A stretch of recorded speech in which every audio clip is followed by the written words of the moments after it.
Big boss season 9లో అయితే ఈసారి అయితే 10 మంది అయితే నామినేషన్‌లో ఉన్నారు. మరి అందరిలో ఎవరు ముందున్నారో చూద్దాం ఈ వీడియోలో అయితే.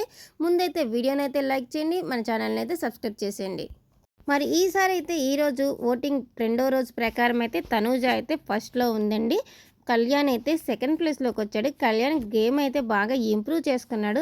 ఇక లాస్ట్ వీక్ నుంచి కళ్యాణ్ గ్రాఫ్ అయితే అంతకు అంత పెరిగిందనే చెప్పొచ్చు. ఇక కళ్యాణ్ సెకండ్ ప్లేస్‌లో ఉన్నాడు. ఇంకా నెక్స్ట్ టైం అయితే ఫస్ట్ ప్లేస్‌కి అయితే వచ్చేయచ్చేమో కళ్యాణ్ ఆట తీరు ఇలాగే ఉంటే. ఇక మూడో ప్లేస్‌లో అయితే సుమన్ శెట్టి గారు ఉన్నారండి. ఈయనైతే అసలు ఈయన ఎంటర్టైన్ చేస్తారనుకున్నారు కానీ అంత ఎంటర్టైన్మెంట్ అయితే లేదు. గేమ్స్ అయితే ఆయనకు వయసుకు మించి బాగానే ఆడుతున్నారు. కానీ ఆయన థర్డ్ ప్లేస్‌లో అయితే ఉన్నారు ఓటింగ్‌లో అయితే. ఇక నాలుగో ప్లేసు, ఐదో ప్లేసులకైతే ఇద్దరైతే పోటాపోటీగా ఉన్నారండి. ఆ ఇద్దరు ఎవరంటే శ్రీజ, అలాగే భరణి గారు.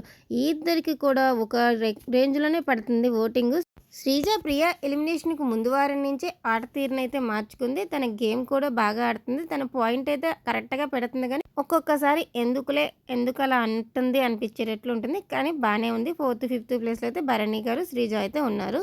సంజన గారైతే శ్రీజ తర్వాత ఓటింగ్ పడుతుందండి. ఆవిడకైతే విచిత్రంగా ఆవిడైతే మొన్నటి దాకైతే బాగా కంటెంట్ ఇచ్చారు.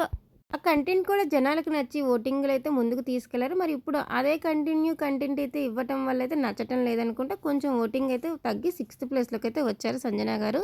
ఇకైతే సెవెంత్ ప్లేస్‌లో అయితే రీతు ఉంది. రీతు అయితే గేమ్స్ అయితే చాలా బాగా ఆడుతుంది. చాలా ఫిజికల్ స్ట్రెంత్ ఉంది రీతుకైతే. అందువల్ల అయితే ఈవిడ గేమ్ వల్ల అయితే సెవెంత్ ప్లేస్‌లోకి అయితే వచ్చింది. ఇకైతే ఈ ఫ్లోరా గారండి. ఫ్లోరా గారు ఫస్ట్ వీకే వెళ్ళిపోతారనుకున్నారు కానీ ఎవరి కోసమో ఎవరినో బయటికి పంపాలని ఈవిడని ఉంచారు. ఈవిడ ఉండటం కరెక్ట్ అన్నట్లుగా ఈవిడ గేమ్ తీరు మార్చుకుంది. ఈవిడైతే ఎయిత్ ప్లేస్‌లో ఉంది. ఇకైతే నైన్త్ ప్లేస్‌లో అయితే డెమాన్ పవన్ ఉన్నాడు. డెమాన్ పవన్‌కైతే పెద్ద మైనస్ ఏంటంటే 2 వారాల్లోంచి కెప్టెన్ అవ్వటం వల్ల ఆయన నామినేషన్‌లో లేకపోవటం వల్ల ఓటింగ్ అయితే ఉండదు కదా! ఆటోమేటిక్‌గా అలా అయితే ఆయనకైతే మైనస్ అయిందనుకుంటా. అందువల్ల నైన్త్ ప్లేస్‌లోకి వచ్చేసాడు. మొన్ననే ఇంట్లోకి ఎంట్రీ ఇచ్చిన దివ్య నిఖిత అయితే 10వ ప్లేస్‌లోకి అయితే వచ్చేసింది.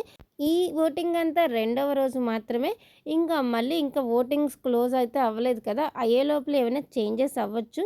ఈ లోపల మరి డబుల్ ఎలిమినేషన్ అంటున్నారు. మరి 11వ తారీఖు వైల్డ్ కార్డ్స్ అయితే రాబోతున్నారు కదా! మరి వారి కోసం అయితే డబుల్ ఎలిమినేషన్ అయితే పక్కా అంటున్నారు. ఒకవేళ ఉంటే ఆ ఎళ్ళే ఇద్దరు ఎవరనుకుంటున్నారు? మీ దృష్టి ప్రకారం అయితే మీకేమనిపిస్తుందో మనకు వీడియో కింద అయితే కామెంట్ చేయండి.